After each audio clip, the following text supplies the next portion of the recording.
هذا القرآن يوحدنا لطريق الخير يوجهنا الله تعالى أنزله ورسول الله معلمنا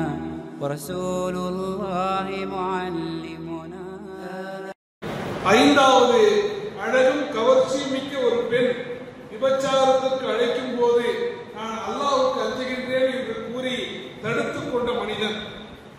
ஆறாவது தனது வலது கரம் தர்மம் கொடுப்பதை இடது கரம் தெரியாத அளவுக்கு ரகசியமாக செலவு செய்யக்கூடிய மனிதன். ஏழாவது தனிமையில் தியானத்தில் ஈடுபடும் போது அல்லாஹ்வுடைய அச்சத்தால் அழக்கூடிய மனிதன். இப்ப நாம இதை தெரிஞ்சுக்க வேண்டியது என்னன்னா, நாம இந்த 7 கேட்டகரியில எந்த கேட்டகரியில இருக்கிறோம்? இந்த 7 கேட்டகரியில ஏதேனும் ஒரு கேட்டகரியில நம்ம இருந்தோம் என்றால், பெரும்பாலும் செய்யாதவர்களாக ஈமான் கொண்டவர்களாக இருந்தோம் என்றால் நிச்சயமாக அல்லாஹ்வுடைய அருளால் நாம் அனைவரும் சுவனத்தில் வீற்றிருப்போம். இந்த உரையை கேட்கக்கூடிய அனைவருக்கும் அந்த சூழத்தில் வீட்டிருக்கக்கூடிய பாக்கியத்தை எல்லாம் ரப்பல் ஆலமீன் தர வேண்டும் என்று பிரார்த்தித்துக் கொண்டு, இந்த 7 வகையான மனிதர்களை பார்ப்பதற்கு முன்னால் மஹ்ஷர் வெளினா என்னன்னா ஒரு வெட்ட வெளி. மறுமை நாள்ல எல்லா மனிதர்களும் மரணித்து விட்ட பிறகு அல்லாஹ் சூர் ஊதி எல்லாரும் எழுப்பப்பட்ட பிறகு எல்லாரும் அந்த ஜட்ஜ்மெண்ட் டேக்கு வருவாங்க. எப்போதெல்லாம் உலகத்துல இயற்கை அழிவுகள் அதிகமாகுதோ அப்பெல்லாம் மனுஷன் வந்து அந்த ஜட்ஜ்மெண்ட் டே நினைவில் வைத்துக் கொள்வான். சமீபத்திலே கூட அமெரிக்காவில் கலிபோர்னியா மாகாணத்தில் அந்த காட்டுத்தீ பரவி இருக்கீங்களா, வாட்ஸ்அப்ல பார்த்திருப்பீங்க. அப்ப அந்த காட்டுத்தீ பரவி தமிழ்நாடு தன்னுடைய மாநில மக்களுக்காக ஒரு பட்ஜெட்ல எவ்வளவு செலவு செய்யுதோ அதை விட அதிக சேதத்தை அந்த காட்டுத்தீ ஏற்படுத்தியது. அப்ப அந்த காட்டுத்தீயை அணைப்பதற்கு எவ்வளவோ முயற்சித்த போதிலும் கூட பல நாட்கள் சில வாரங்களுக்கு பிறகுதான் அதை முழுமையாக அணைக்க முடிந்தது. அப்போது அந்த வீடியோ வந்து அந்த காட்டுத்தீயை பார்க்கக்கூடிய ஒரு சொல்ற ஜட்ஜ்மெண்ட் டே வந்துருச்சு, நியாய தீர்ப்பு நாள் வந்துருச்சு. ஆனால் மறுமை நாள் இதை விட பயங்கரமாக இருக்கும். மறுமை நாள் நாம் நினைப்பதை விட பயங்கரமாக இருக்கும். அல்லாஹ் ரப்பல் ஆலமீன் சொல்றான், சூரியன் மனிதர்களுக்கு 1 மைல் தூரத்தில் இருக்கும். இப்ப சூரியனுக்கு நமக்கு உள்ள தூரம் பாத்தீங்கன்னா பல பில்லியன் கணக்கான லைட் இயர்ஸ் இருக்கு. அதுக்கே சூரியன் கொஞ்சம் உச்சத்துல வந்தா நம்மளால வெயில் தாங்கிக் கொள்ள முடியவில்லை. இப்ப குளிர்ல அவதிக்கிறோம். பழைய உலகத்தில் 55 டிகிரி வெயிலையும் பார்த்திருக்கிறோம், -8 டிகிரி குளிரையும் பார்த்திருக்கிறோம். ரெண்டுமே தாங்கிக் கொள்ள முடியாது. அப்ப சூரியன் 1 மைல், நமக்கு 1 மைல் பக்கத்துல 1.5 கிலோமீட்டர்ல சூரியன் இருந்தா எந்த அளவுக்கு வெப்பம் இருக்கும்? மனிதர்கள் ஆடை இல்லாதவர்களாக, செருப்பு இல்லாதவர்களாக, அவரவர்கள் செய்த பாவங்களுக்கு ஏற்றப்ப வேர்வையில் மூழ்கியவர்களாக இருப்பார்கள். சிலருக்கு கரண்டை கால் வரைக்கும் வேர்வை இருக்கும், சிலருக்கு முட்டிக்கால் வரைக்கும் இருக்கும், சிலருக்கு வயிறு வரைக்கும் இருக்கும், சிலருக்கு வாயு வரைக்கும் இருக்கும், சிலருக்கு அதையும் தாண்டி இருக்கும். இப்ப யாரெல்லாம் எந்த அளவுக்கு தவறு செய்திருக்கிறார்களோ, பாவம் செய்திருக்கிறார்களோ அந்த அளவுக்கு அல்லாஹ் தஆலா வியர்வையின் குடியில் அவரை நிறுத்தி இருப்பான். மறுமையில 4 கேள்விகளுக்கு பதில் சொல்லாமல் ஒரு மனிதன் ஒரு காலை இன்னொரு காலை எடுத்து வைக்க முடியாது. இந்த உலகத்தில் எவ்வாறு நீ வாழ்ந்தாய், உன்னுடைய இளமையை எவ்வாறு கழித்தாய், உன்னுடைய பொருளாதாரத்தை எப்படி சேர்த்துக் கொண்டாய், எப்படி செலவு செய்தாய், 4வது உனக்கு கொடுக்கப்பட்ட அறிவை கொண்டு எதை செய்தாய். அப்ப இந்த 4 கேள்விகளுக்கு நாம் பதில் சொல்லணும். அப்ப அந்த நாள்ல அல்லாஹ் ரப்பல் ஆலமீன் அப்படிப்பட்ட கொடுமையான ஒரு நாள்ல 7 வகையான மனிதர்களுக்கு நிழல இடம் தரும். அப்படின்னா அந்த நிழல் எப்படிப்பட்டது, எவ்வளவு மகத்துவம் வாய்ந்த ஒரு நிழல். அந்த நிழலில் இடம்பெறக்கூடிய 7 மனிதர்களில் முதலாவதாக அல்லாஹ்வுடைய தூதர் சொல்வது நீதமான தலைவர். அல்லாஹ்வுடைய தூதர் சொன்னாங்க, உங்களில் ஒவ்வொருவரும் ஒரு பொறுப்பாளராக இருக்கலாம். உங்களுக்கு கீழ் இருந்தவர்களை பற்றி நீங்கள் மறுமையில விசாரிக்கப்படுவீங்க. நம்ம என்ன நினைச்சுக்கிறோம், தலைவர்னா கேள்விகளுக்கு பிரதமருக்கும் முதல்வருக்கும் இல்ல பஞ்சாயத்து தலைவருக்கும் பள்ளிவாசல் ஜமாத் தலைவருக்கு மட்டும்தான் கணக்கும் கிடையாது. குடும்ப தலைவர்களுக்கும் கணக்கு இருக்கு. ஒரு குடும்ப தலைவர் தன்னுடைய வீட்டில் உள்ளவர்களை குறித்து விசாரிக்கப்படுவார். ஒரு பெண் தன் கணவனை குறித்து விசாரிக்கப்படுவார். ஒரு தந்தை தன் பிள்ளைகள் குறித்து விசாரிக்கப்படுவார். அப்ப இதையெல்லாம் விட ரொம்ப பாரமான விஷயம் ஒரு நாட்டுடைய, ஒரு மாகாணத்துடைய, ஒரு ஜமாத்துடைய தலைவராக இருப்பது என்பது சாதாரண விஷயம் அல்ல. அப்படி யார் தலைமை பதவியில் இருக்கிறார்களோ அவர்கள் அதை பொறுப்பாக, அமானிதமாக, தம்மிடத்தில் ஒப்படைக்கப்பட்ட ஒரு அமானிதமாக கருத வேண்டும். உண்மையில தலைமை பதவி என்பது சந்தோஷப்படுவதற்கான பதவி அல்ல. வறுமையில நம்ம சோதனைக்குள்ளாக்கக்கூடிய பதவி என்பதை நாம் மறந்துவிட முடியாது. இன்றளவுக்கும் இஸ்லாத்தை சாராத மக்களால் கூட உலகத்தினுடைய முதல் 100 பேர் உலகத்துல தாக்கத்தை ஏற்படுத்திய தி 100 என்ற நூலை தொகுத்த அந்த மைக்கேல் ஹார்ட் முதலாவதாக தன்னுடைய மதத்தை சார்ந்த, அதாவது அவங்க நினைக்கக்கூடிய ஈசா அலைஹிஸ்ஸலாம் அவர்களை முதலிடத்தில் நிறுத்தவில்லை. யாரு போட்டார்னா முகமது நபி அவர்களை தான் முதன்மையான நபராக அந்த புத்தகத்தில் எழுதுகிறார். அதற்கான அடிப்படை காரணம் என்ன தெரியுமா? இதற்கு முன்னால் வந்த எல்லா நபிமார்களும் எல்லாருக்கும் அல்லாஹ் அரசவையை தரல, எல்லாருக்கும் பதவியை தரல, எல்லாருக்கும் பொறுப்பு தரல. ஈசா அலைஹிஸ்ஸலாம் கடைசி வரைக்கும் அவர்கள் சொன்ன செய்தியை அவர் வாழ்ந்த காலகட்டத்தில் விரல் விட்டு எண்ணக்கூடியவங்களோ யாருமே ஏற்கல. ஆனா ரசூல் ஸல்லல்லாஹு அலைஹி வஸல்லம் அவர்களுக்கு தான் அல்லாஹ் என்ன பண்ணா, ஆட்சி பொறுப்பை கொடுத்தார். ஆட்சி பொறுப்பிலும் நேர்மையாக இருந்தார்கள், நீதியாக இருந்தார்கள். ஒரு முறை ஒரு மனிதர் சொல்றாரு ரசூலுல்லாஹை பார்த்து, ரசூலுல்லாஹே நீங்கள் நீதி தவறிவிட்டீர்கள் என்று சொன்ன போது அல்லாஹ்வுடைய தூதர் அடக்கத்தோடு சொன்னார்கள், நான் நீதி தவறிவிட்டேன் என்றால் நீதிக்கான அர்த்தம் உங்களுக்கு தெரியும். என்ன பார்த்து நீங்க அந்த ஒரு வார்த்தையை சொல்றீங்கன்னா நீதினா என்னங்கிற அர்த்தம் உங்களுக்கு தெரியவில்லை. நிறைய, அதாவது மறைந்த டாக்டர் சிலம்பொலி சிலப்பனார் அடிக்கடி சொல்லுவார், நிறைய முகமது இடத்துல எனக்கு மிகவும் பிடித்த விஷயம் எது தெரியுமா? உலகத்துல எல்லா தலைவர்களும் பேசும்போது அவரை போல் நட, இவரை போல் நட என்று சொல்வார்கள்.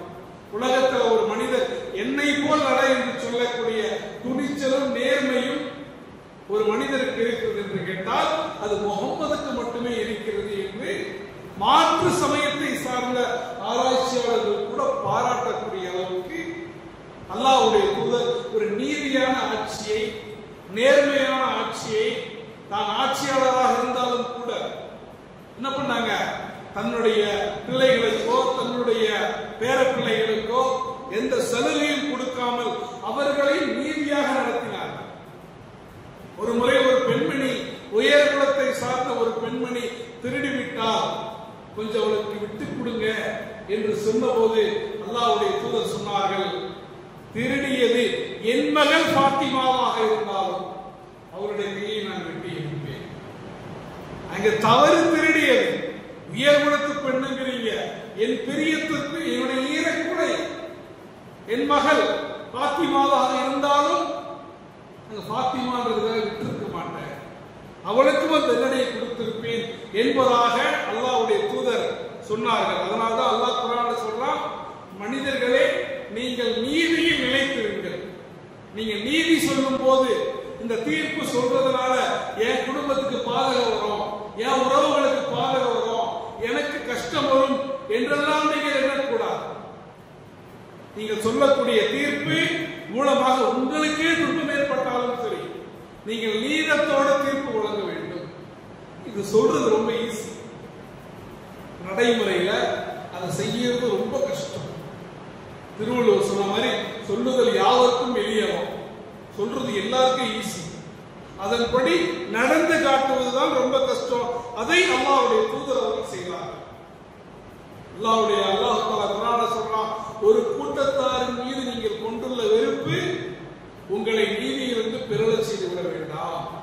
ரெண்டு பேரும் மட்டும் பஞ்சாயத்துக்கு வராங்க. ஏற்கனவே ஒருத்தர் உங்களுக்கு பிடிக்க, தனிப்பட்ட பல காரணங்களுக்காக பிடிக்க, நீங்க நம்ம என்ன நினைப்போம், வந்துட்டியா வைக்கலண்டா அப்படின்ட்டு அவனுக்கு எதிராக தீர்ப்பு சொன்னோம் என்றால் அது நிச்சயமாக அல்லாஹ்வுடைய பார்வையில தவறானதாக கருதப்படும்.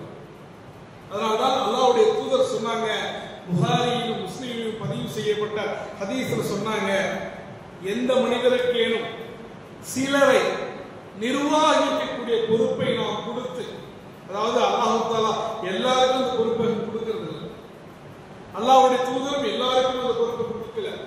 பொறுப்பு கேட்டு வந்து நிறைய சஹாபாக்களை திருப்பி அனுப்பி இருக்கிறார்கள். அபூ தர்ரே, நீங்கள் இந்த பொறுப்பை ஏற்றுக்காதீங்க, இந்த பொறுப்பை சுமக்கக்கூடிய அளவுக்கு உங்களுக்கு வலு கிடையாது, மறுமையில இது உங்களுக்கு எதிராக மாறிவிடும் என்றெல்லாம் சொல்லி திருப்பி அனுப்பியிருக்கிறார்.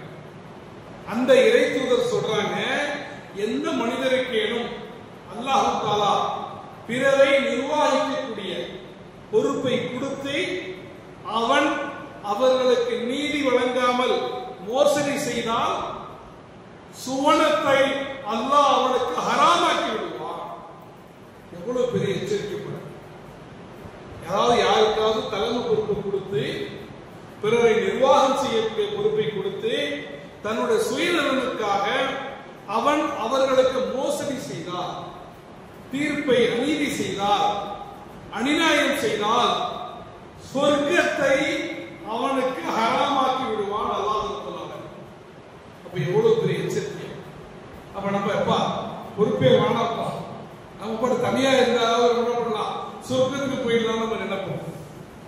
அதே போல நபி ஸல்லல்லாஹு அலைஹி வஸல்லம் அவர்களுடைய முன்மாதிரி எப்படி இருக்கிறது அல்லாஹ் குர்ஆன்ல சொல்றான், நபியே நீர் மட்டும் கடுகடுப்பானவராக இருந்திருந்தால், கடின சித்தமுடையவராக இருந்திருந்தால் இவர்கள் உம்மை விட்டு வெறுண்டோடி இருப்பார்கள்.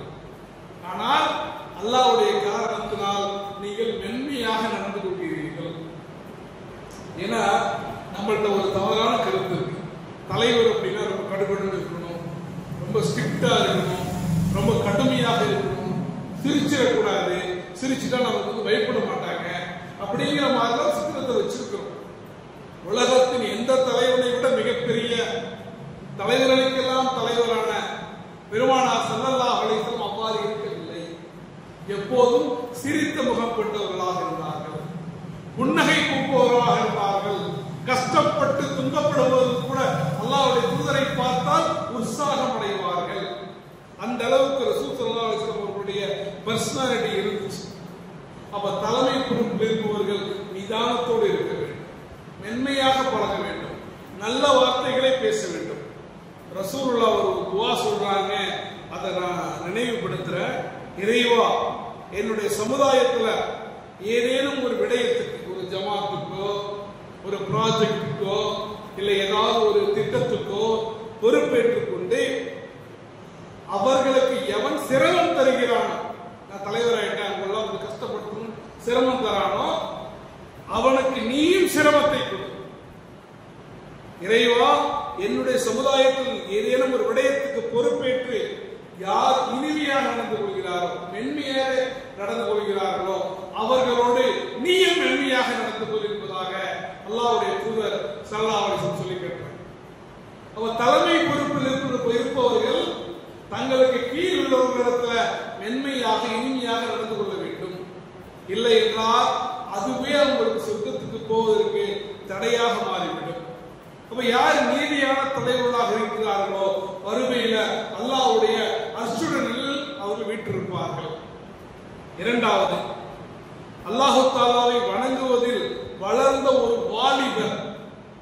ஏன் அல்லாஹ் தஆலா வாலிபர் மனிதன் சொல்லாம ஏன் அல்லாஹ் தஆலா வாலிபர் அப்படிங்கிற வார்த்தையை சொல்றான்னா, நான் அடிக்கடி சொல்லுவேன், அதாவது சின்ன வயசுல பள்ளியின் பக்கம் வராதவர்கள் கூட, அல்லாஹ்வை நினைக்காதவர்கள் கூட ஒரு 50 வயசு ஆயிட்டா என்ன பண்ணுவாங்க, ஆட்டோமேட்டிக்கா பள்ளி பக்கம் வந்துருவாங்க. ஏன்னா அந்த வயது வந்து ஒரு செமி மலக்கு ஸ்டேஜுக்கு நம்ம வந்துடும். ஒரு 50-60 வயசு ஆயிடுச்சா பாவம் செய்யணும்னு நினைச்சாலும் பாவம் செய்வதற்கான உடல் வலிமை இருக்காது. இயல்பாகவே மரணத்துடைய சிந்தனை வந்துடும்.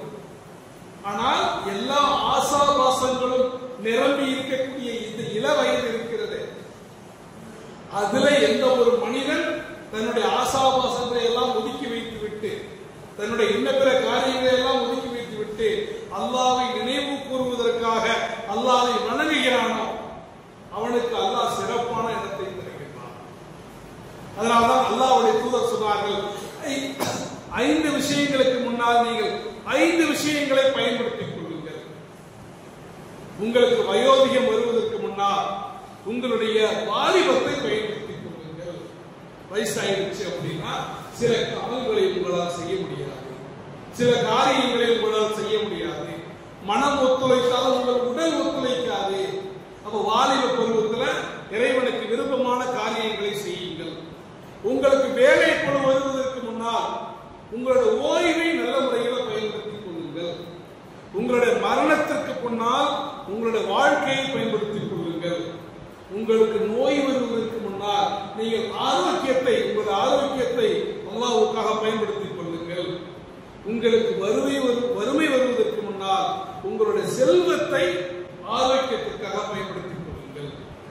அப்ப இஸ்லாத்தை பொறுத்த வரைக்கும் இளமை பருவம் என்பது யார் இளமையில தன்னுடைய இன்ன பிற தேவைகளுக்கு அப்பாற்பட்டு அல்லாஹ்வோடு நெருக்கமான உறவை வைத்துக் கொள்கிறானோ, எப்போதும் குர்ஆனோடு ஒரு நெருக்கமான உறவை வைத்துக் கொள்கிறானோ, தன்னுடைய வாழ்க்கையில ஹலால் ஹராமை பேணி வாழ்ந்து கொள்கிறானோ, நாம செய்யக்கூடிய இந்த காரியத்தினால் நமக்கு லாபம் கிட்டும் என்றாலும் கூட இது அல்லாஹ் ஹராமாக்கி இருக்கிறான், எனக்கு இந்த லாபம் வேண்டாம் என்று அந்த ஹலால் ஹராமை பேணி வாழ்கிறானோ, வட்டியை விட்டு தூரமாக இன்னைக்கு பார்க்கிறோம். அல்லாஹ் பாதுகாக்க வேண்டும். இன்னைக்கு நிறைய வாலிபர்கள், குறிப்பாக நிறைய வாலிபர்கள் ஒரு 2 வருஷம் வெளிநாட்டுக்கு போனா உடனே வீடு கட்டியே ஆகணும், அது ஒரு உயர்ந்த இலக்காக வைத்துக் கொண்டு வாழ்க்கையுடைய லட்சியமாக வைத்துக் கொண்டு கேட்டா லோன் வாங்கின, இஎம்ஐ வாங்கின. அல்லாஹ் பாதுகாக்க வேண்டும். அல்லாஹ் எந்த ஒரு செயலை என்னோடு போர் புரிவதற்கு சமம் என்று சொல்லுகிறானோ அந்த காரியம் இன்றைக்கு முஸ்லிம் சமூகத்துல எல்லாராலும் செய்யப்பட்டுக் கொண்டிருக்கு. அல்லாஹ் பொருந்திக் கொண்ட நல்ல உள்ளங்களை தவிர இன்னைக்கு எல்லாரும் வட்டிங்கிற ஒரு விஷயத்துல பொடுபோக்குத்தனமாக இருந்து கொண்டிருக்கிறார்கள். அப்ப இந்த மாதிரி காரியங்களை எல்லாம் விட்டு ஒரு மனிதன் இள வயதிலேயே யார் அல்லாஹ்வோடு நெருக்கத்தை பேணிக் கொள்கிறானோ, அல்லாஹ் சூரத்துல் கஹ்ஃப் சொல்லி காட்டினார், குகைவாசிகள், அந்த குகை தோழர்களை போல அல்லாஹ் தஆலா மறுமையில் அவங்களுக்கு அர்ஷுடர்களில் இடம் கொடுப்பான். 3வது விஷயம், இறைவனுடைய இல்லங்கள், மஸ்ஜிதுகளோடு தொடர்பு கொண்ட ஒரு மனிதன். அதாவது நம்ம சமூகத்தில் இன்னொரு பழக்கமும் இருக்கு. ஒரு ஆள் 24 மணி நேரம் பள்ளிவாசல இருந்தால்தான் அவர் மூவி அப்படி நினைக்க தேவையில்லை. ஏனால் நாம் இந்த குடும்பத்துக்காக உழைக்க வேண்டும், இன்ன பிற விஷயங்களை செய்யணும், மார்க்கம் அப்படி சொல்லவே இல்லை.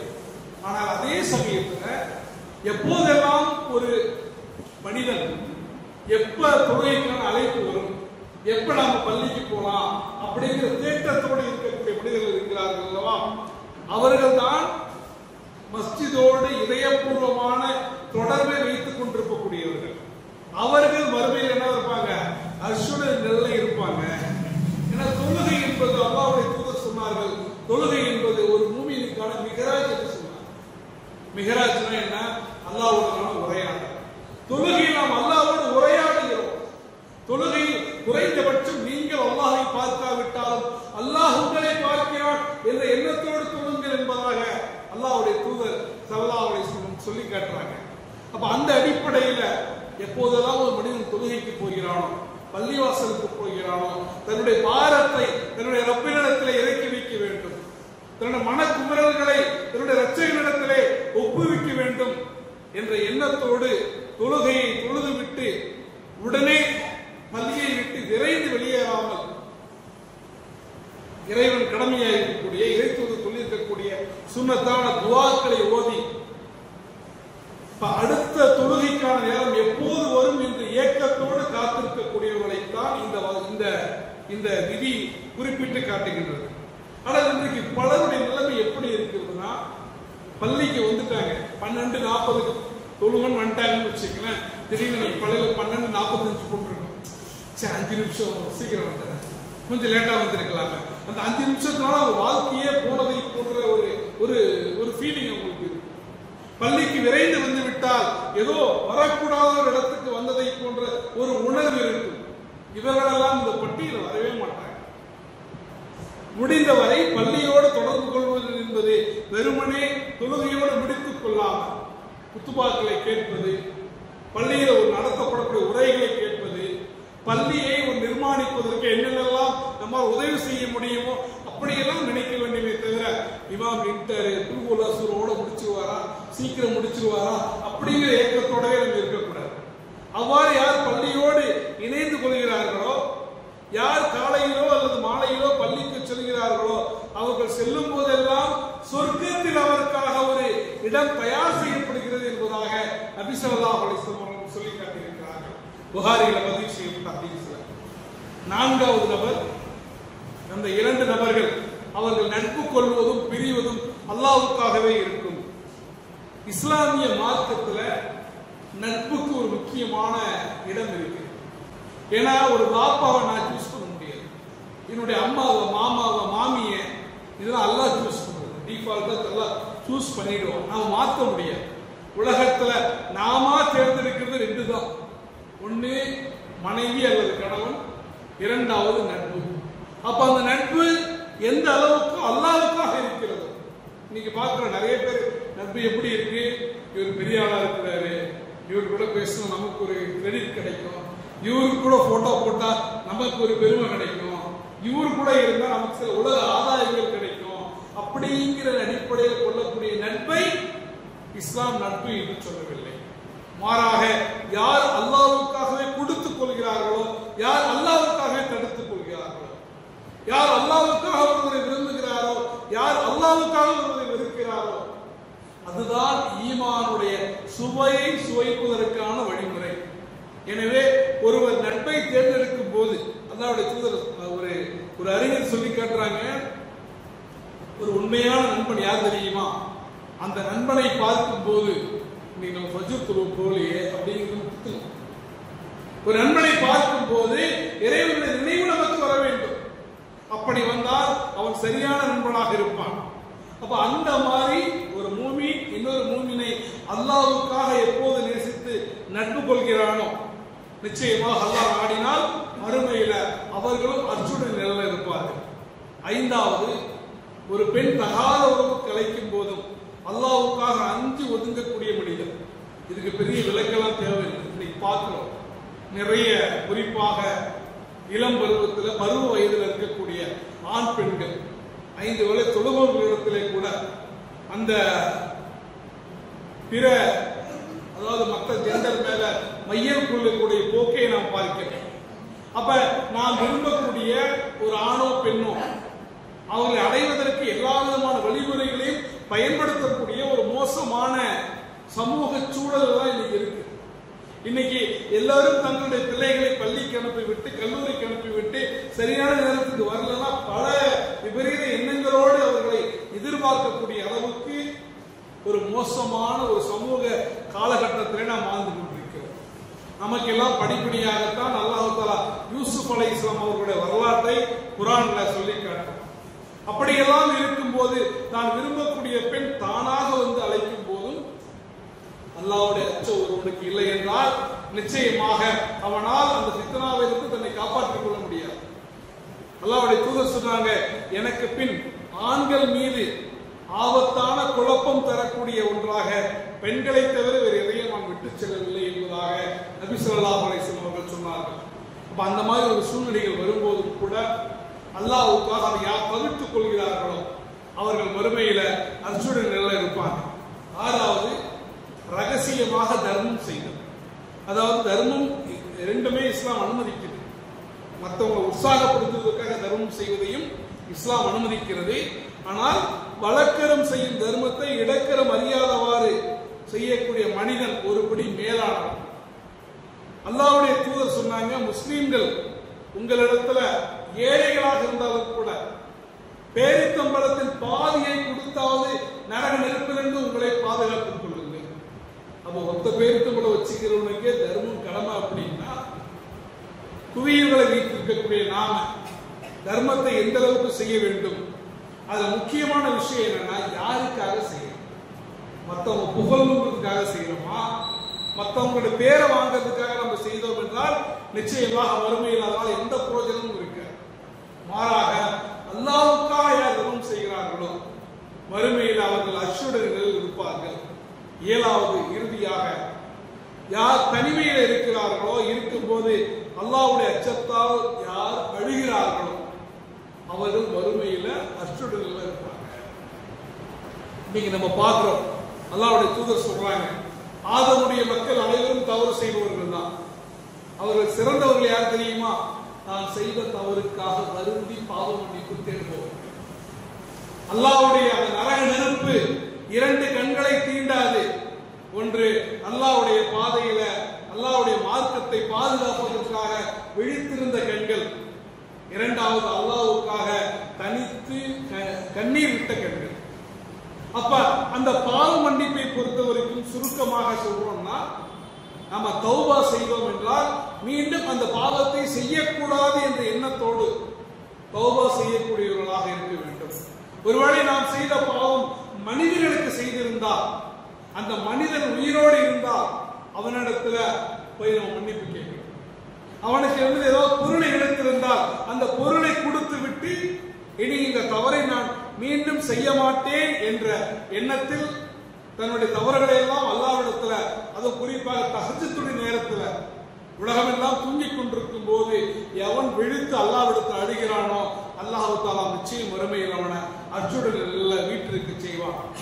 எனவே இந்த குத்பாவிலே கேட்டதை போல இந்த 7 விதமான பண்புகளையும் நம்முடைய உள்ளத்தில் ஏந்தி அதன் அடிப்படையில் நம்முடைய வாழ்க்கையை அமைத்துக் கொண்டு நாளைக்கு அச்சமூட்டக்கூடிய அந்த மறுமையினால அல்லாஹ்வுடைய அர்ஷுடனில் இடம்பெறக்கூடிய நல்ல ஆத்மாக்களாக, நம்முடைய பட்டோலை வலதுகரத்தில் கொடுக்கப்படக்கூடிய நல்ல ஆத்மாக்களாக, நாம் எந்த தூதரை நேசிக்கிறோமோ அந்த தூதரோடு மறுமையில எழுப்பப்படக்கூடிய புண்ணிய ஆத்மாக்களாக அல்லாஹ் உங்களையும் என்னையும் ஆக்குவனாக என்று பிரார்த்திக்க தூண்டியவனாக இந்த உரையை நிறைவு செய்கிறேன்.